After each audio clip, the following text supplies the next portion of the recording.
Um caso surpreendente do Tennessee.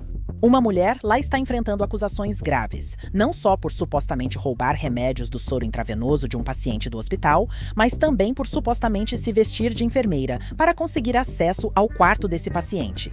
Estamos analisando esse caso chocante, pois novos detalhes mostram que não é a primeira vez que ela se envolve nisso. Oi, pessoal, bem-vindos ao Dentro do Crime. A suposta impostora já foi enfermeira, mas enfrenta um grande problema. Durante a investigação, os detetives descobriram que ela atuava no estado sem nunca ter tido licença estadual de enfermagem. Imagine que você é uma paciente no hospital, seja por um problema grave ou um check-up de rotina. E então você descobre que alguém fingindo ser enfermeira roubou o seu remédio necessário direto do seu soro. Parece cena de filme ou série de televisão, não é? Mas é o que a polícia diz ter ocorrido em Nashville, Tennessee. Vamos começar do início. 2 semanas atrás, Marissa Denton teria ido ao hospital Ascension St. Thomas Midtown, em Nashville, fingindo ser enfermeira. Segundo a polícia e funcionários do hospital, ela foi além e não usava só roupas comuns. Ela teria se vestido com roupas médicas e acessado a área restrita com falsos pretextos. Segundo a polícia, ela sabia o que fazia.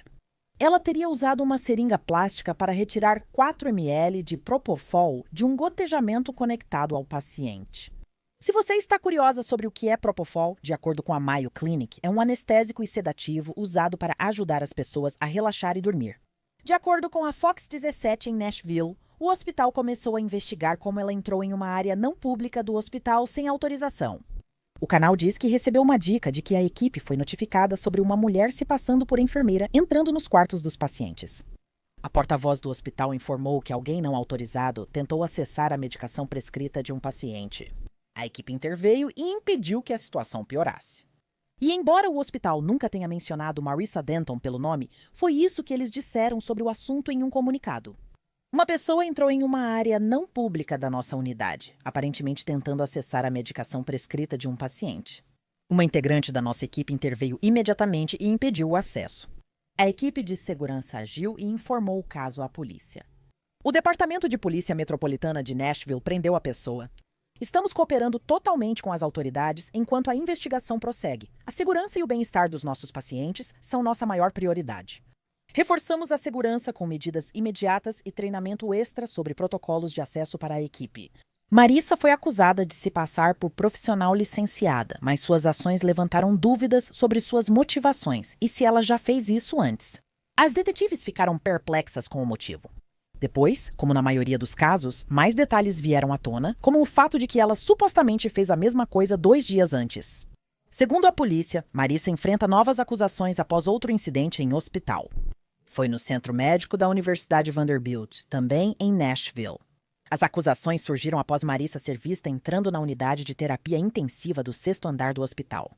Ela teria sido vista com um uniforme azul de enfermagem e máscara, fingindo ser enfermeira. A polícia afirma que ela entrou ilegalmente no quarto de um paciente e retirou 100 ml de Propofol sem autorização. Para fazer isso, é preciso saber o que está fazendo e ter experiência. Interessante também é que na página de mídia social da Marissa há fotos dela como enfermeira em 2020. Algumas legendas são: muito feliz por trabalhar com uma equipe incrível, tchau Bayview, tchau uma enfermeira PC. Mas, segundo relatos, registros do tribunal revelaram que Marissa estava atuando como enfermeira sem nunca ter tido uma licença de enfermagem no estado do Tennessee. O mais assustador é que a licença de enfermagem dela já tinha sido supostamente revogada ou suspensa em vários estados. Segundo a Fox 17, registros do Conselho de Enfermagem do Tennessee mostram que Marissa trabalhou na Suncrest Home Health, em Clarksville, em 2023, onde foi flagrada por câmeras roubando o anel de noivado da esposa de um paciente. Ela teria admitido o roubo, devolveu o anel, foi presa, mas a acusação foi posteriormente retirada e, segundo relatos, apagada dos registros. 1 ano depois, em novembro de 2024, o Conselho do Tennessee revogou seu privilégio de enfermagem multiestadual ligado à licença de Maryland. Então, em dezembro desse mesmo ano, ela foi encontrada inconsciente em um banheiro de um hospital em Kentucky, com seringas próximas. Detetives afirmam que ela admitiu usar Propofol e Dilaudid, um opioide. O Conselho de Enfermagem de Kentucky teria suspendido sua permissão para atuar lá. 9 meses após o incidente, chegamos aos casos mais recentes dela. No momento, ela está sendo acusada de 2 acusações de falsidade ideológica como profissional licenciada e uma acusação de furto. A fiança dela supera $125.000 e ela deve ir ao tribunal ainda esta semana. Alerta jurídico da lei e crime. Alegam que apps como DraftKings e FanDuel são feitos para causar dependência. Essas empresas bilionárias ainda priorizam o lucro à segurança. Cada aposta grátis, cada aposta combinada turbinada e cada pequeno pagamento desencadeiam uma descarga de dopamina que cria dependência e transforma uma diversão inofensiva em um hábito prejudicial. Eles mantêm você preso, perseguindo ganhos impossíveis e te prendem em um ciclo que pode levar a perdas financeiras significativas e, em última instância, prejudicar sua saúde mental. Nossos patrocinadores jurídicos desafiam a indústria de apostas online para buscar compensação aos afetados. Se você ou alguém próximo enfrentou dependência, dificuldades financeiras ou problemas de saúde mental por apostas esportivas, acesse gamblinglawsuits.com Inside the Crime para fazer um teste rápido e verificar se pode entrar com uma ação. Estou com a advogada litigante federal Alexis Rosenberg. Alexis, muito obrigada por estar aqui hoje. Você já viu alguém ser acusado de se passar por enfermeira, roubar remédios de um paciente e ainda não ser um caso isolado? O que acha disso? Bem, infelizmente isso acontece com mais frequência do que se imagina. Muito, especialmente relacionado ao roubo de entorpecentes. Sabe, isso é um problema e os hospitais realmente precisam adotar certos protocolos e cuidados para tentar prevenir isso, até mesmo entre seus próprios funcionários, como enfermeiros e médicos, para que essas situações sejam controladas e a frequência com que acontecem seja reduzida. E eu entendo isso para quem trabalha ativamente no hospital, mas para alguém que realmente não tem nenhum vínculo atual com esse hospital, como essa pessoa simplesmente entra nessas unidades que deveriam ter medidas de segurança, onde os pacientes deveriam se sentir seguros e protegidos, e faz algo assim, especialmente tirando de um acesso intravenoso ativo. Isso, para mim, é simplesmente inacreditável. É um pouco louco que ela simplesmente entrou do nada, vestida de jaleco, e conseguiu chegar até um paciente, além de ter tempo e oportunidade, sem que ninguém da equipe percebesse que ela não pertencia ao local, para pegar o que você está se referindo, que é a seringa. E então, no final das contas, descobrimos que ela levou uma bolsa inteira de narcóticos. Então, o fato disso não ter levantado nenhum alerta para ninguém, eu concordo com você, especialmente a bolsa cheia. Porque, na verdade, um hospital deveria manter isso trancado e deveria haver um processo para basicamente registrar a retirada dessa bolsa. E o fato de ela conseguir fazer isso é questionável. Por que que eles não tinham esses protocolos em prática? E sabe, para um paciente que eu sinto que está extremamente vulnerável em um hospital ou em qualquer ambiente hospitalar, seria possível que esse paciente ou esses pacientes supostamente não apenas processem Marissa, mas talvez também os hospitais? É possível, porque eles têm a obrigação de proteger esses pacientes. Neste caso específico, acredito que apenas uma pequena quantidade foi retirada da bolsa. Isso potencialmente reduziria o nível de dor que essa paciente em particular estava sentindo. Não acredito que tenha surgido alguma informação de que houve algum tipo de dano ou algo além de talvez um desconforto de curto prazo. Não tenho 100% de certeza sobre isso, mas infelizmente essa paciente provavelmente sofreu algum tipo de desconforto porque não estava recebendo o nível adequado da medicação que deveria aliviar sua dor, o que é algo muito sério. Quero dizer, você tem essa paciente que passou por uma cirurgia e teve que lidar com isso. Então, eles poderiam entrar com um processo contra o hospital por causa disso, mas teriam que provar da você, sabe, algum tipo de dano e a extensão disso. O outro problema é que ela realmente entrou e viu muitos pacientes. Acho que foram mais de 100 prontuários de pacientes em um dos hospitais, o que é uma violação da Health Insurance Portability and Accountability Act. E se eles não tiverem protocolos, existem penalidades civis, ou seja, o hospital não teria que pagar ao paciente, mas teria que pagar ao governo, como uma multa, por não ter esses protocolos adequados e permitir que isso acontecesse também. E como alguém que tem muita experiência nessa área, na sua opinião, quem seria mais responsável aqui se surgisse uma ação civil? Seria a Marissa Denton ou seria o hospital, já que tudo isso aconteceu lá? Bem, não haveria uma penalidade civil contra o hospital, falando sobre a Health Insurance Portability and Accountability Act. Agora, em relação a Denton, é provável que ela não tenha dinheiro nenhum. Então, mesmo que aquela paciente específica de quem ela roubou os narcóticos, você sabe, com a seringa fosse processá-la, provavelmente não vai dar em nada, porque agora ela perdeu, sabe? Ela não tem mais licença em nenhum estado. Então, provavelmente não há como conseguir nenhum dinheiro de verdade. Agora, contra o hospital, sim, existe uma possível reivindicação, mas quanto a paciente realmente foi prejudicada pelo que aconteceu, a penalidade civil e a falta de protocolos são muito preocupantes. O hospital deveria estar em modo de investigação total para entender como isso aconteceu e como vão agir daqui para frente para que nunca mais aconteça. E sabe, esse é um caso que indica que essa pessoa já fez isso antes. E você ficou surpresa ao descobrir que Marissa supostamente estava atuando como enfermeira no Tennessee sem nunca ter tido licença naquele estado em particular?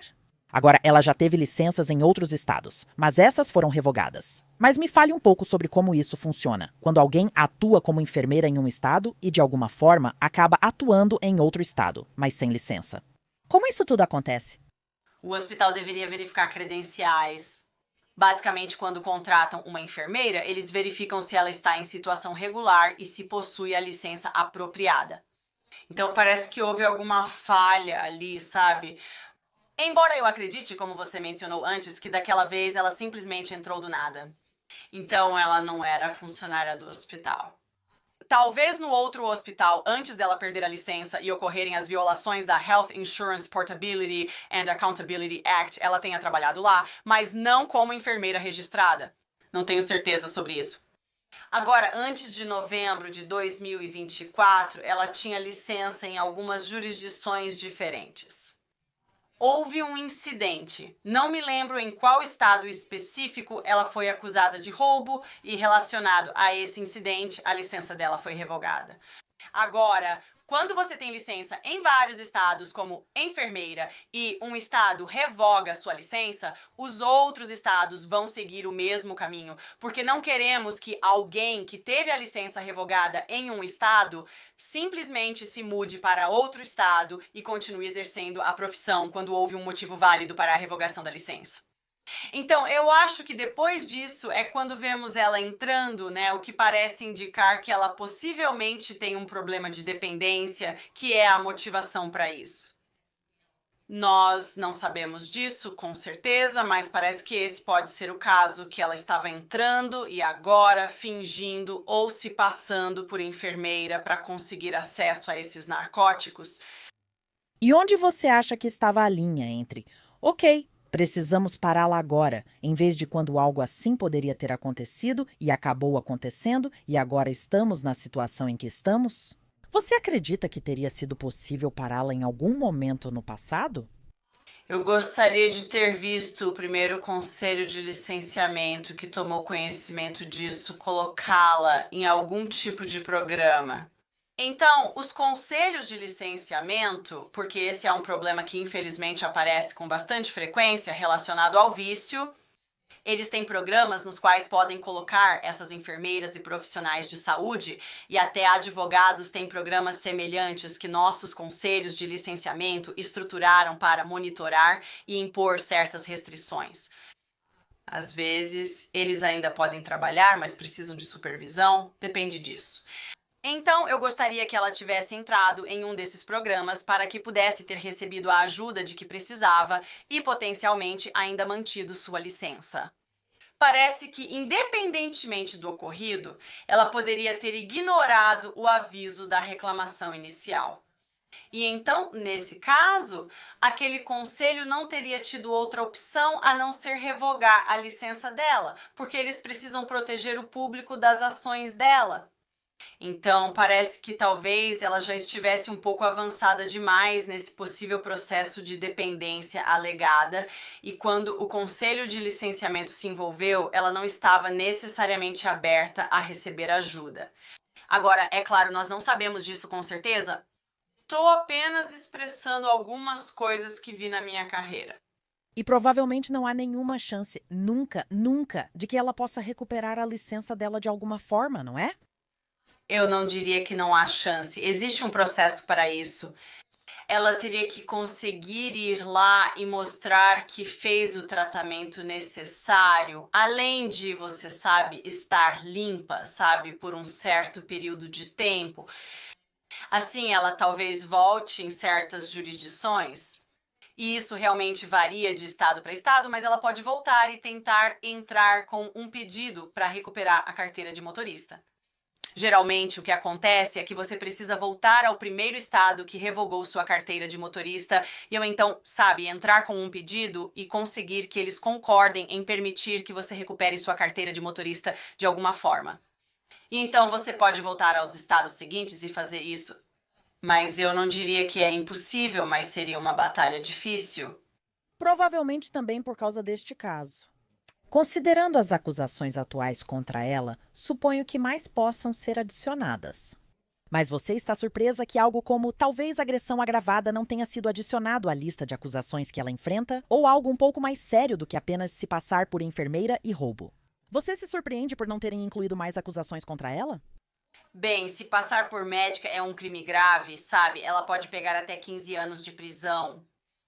Mas o que me surpreendeu um pouco foi que até agora parece que ela só tem uma contravenção por roubar os narcóticos enquanto se passava, sabe, por uma profissional. Então isso foi meio surpreendente. Nós não, sabe, há poucos fatos sobre o que aconteceu depois, sabe, no ano passado, em 2024. Então, potencialmente, podem surgir acusações relacionadas a esse incidente também. Uma das coisas é que quando você tem uma enfermeira ou, sabe, algo relacionado à área da saúde, às vezes demora um pouco mais para a polícia conseguir as informações necessárias por causa da Health Insurance Portability and Accountability Act. Então, existem alguns, sabe, passos que precisam ser seguidos para que o hospital ou os consultórios médicos entreguem esses arquivos para as autoridades. Talvez seja por isso que ela ainda não conseguiu. Eu só espero que, quando isso for a julgamento, ela acabe recebendo a ajuda que parece precisar. Porque, para mim, ela realmente parece ser alguém que precisa de aconselhamento e terapia para dependência, em vez de talvez ser jogada na prisão. Como é difícil processar um caso assim quando há registros hospitalares sensíveis para lidar e analisar na fase de descoberta, além das demais questões legais e provas. Mas quão difícil é a ponto de esse caso possivelmente ir a julgamento em breve, caso realmente vá a julgamento? Bem, uma vez que você supera o Health Insurance Portability and Accountability Act e consegue obter os registros reais, não é tão difícil, porque deveria haver, sabe? Estamos falando de um narcótico, então há um rastreamento disso. Eles precisam saber quanto o hospital recebe e como é dispensado. Então, o hospital deve ter esses registros prontamente disponíveis assim que receber permissão para liberá-los. Com relação à personificação, acho que está bem claro, porque nessa situação em particular, o marido da paciente conseguiu identificar, pelo que entendi, ela identificou o que aconteceu, ou seja, ela foi até lá, havia uma seringa. Parece, eu acredito, que ele estava na sala durante grande parte dessa interação, assim como tenho certeza de que havia outras pessoas que provavelmente, se questionadas, também poderiam identificar que a viram lá dentro e o que ela estava fazendo naquele momento, mesmo que na hora não tenham chamado a atenção de ninguém ou achado aquilo incomum. E tenho certeza de que, dentro de um hospital, há muitas câmeras de vigilância e evidências em vídeo que, com certeza, muitos investigadores e promotores podem analisar também. Alexis, estou curiosa. O que você acha que acontecerá a seguir no caso dela? Você acha que é possível que mais pra frente ela aceite um acordo? Como você acha que a advogada de defesa dela vai conduzir esse caso, além de talvez citar questões de saúde mental e possível dependência química? Quero dizer, eu imagino que a advogada dela tentaria negociar um acordo nesse caso, sabe, né? E provavelmente eu realmente não vejo uma defesa, porque lembre-se, o uso de drogas não é uma justificativa. Sabe, dizer que você tem um vício não é uma defesa para o seu crime. Agora, quando chega na sentença, isso pode ser considerado como um fator atenuante dependendo da jurisdição, mas isso não seria considerado durante o julgamento. Então, sabe, o melhor cenário, se eu estivesse representando ela, seria tentar negociar um acordo em relação a isso. Mas eu realmente espero que, no final, como eu disse antes, que ela receba ajuda, porque o padrão que você está vendo e as coisas que você vê das acusações anteriores, realmente parece que isso vem de um cenário de dependência, em vez de alguém que está tentando prejudicar um paciente. Isso eu não estou vendo. Agora, no final das contas, pegar os narcóticos de um paciente ou qualquer droga, ou se passar por uma profissional, é contra a lei e poderia muito bem ter causado muitos danos. E, infelizmente, isso poderia ter acontecido. E, felizmente, neste caso, não parece que aconteceu. Sim, e graças a Deus os pacientes estão bem. E Alexis, quero te agradecer também pela sua visão sobre esse caso. Agradeço pelo seu tempo hoje. Antes de encerrar, gostaria de saber se há algo mais que queira acrescentar. Talvez um alerta para quem pensa em fazer o mesmo e sobre a seriedade disso? Bem, eu acho que, como paciente, você precisa defender seus próprios interesses. E esse marido, pelo que parecia, estava defendendo os interesses da esposa. E se você estiver em uma situação em que acabou de sair de uma cirurgia e você já passou por cirurgias antes e sabe como reage, digamos, a analgésicos e sente que está com um nível de dor maior do que já sentiu antes, então eu definitivamente chamaria a atenção de alguém para isso. Você não quer acusar ninguém de má conduta, mas com certeza quer levar isso a outro profissional, sabe? Ao médico, ao doutor e dizer: olha, isso é o que está acontecendo, para que eles possam pelo menos investigar, porque realmente é muito mais fácil, né, no caso da seringa, tirar os narcóticos daquele saco quando você tem alguém que é, por exemplo, a enfermeira de plantão. Hoje há muitas boas enfermeiras. Não queremos colocar todos nessa situação, mas o vício é um problema nos Estados Unidos. Palavras sábias, Alexis. Obrigada pelo seu tempo e visão sobre o caso. Agradeço muito. Muito obrigada por me receber. Registros online mostram que a próxima audiência de Marissa Denton está marcada para 30 de setembro. Até agora, nenhuma declaração foi feita. Obrigada por acompanhar o Inside the Crime. Eu sou Elizabeth Miller.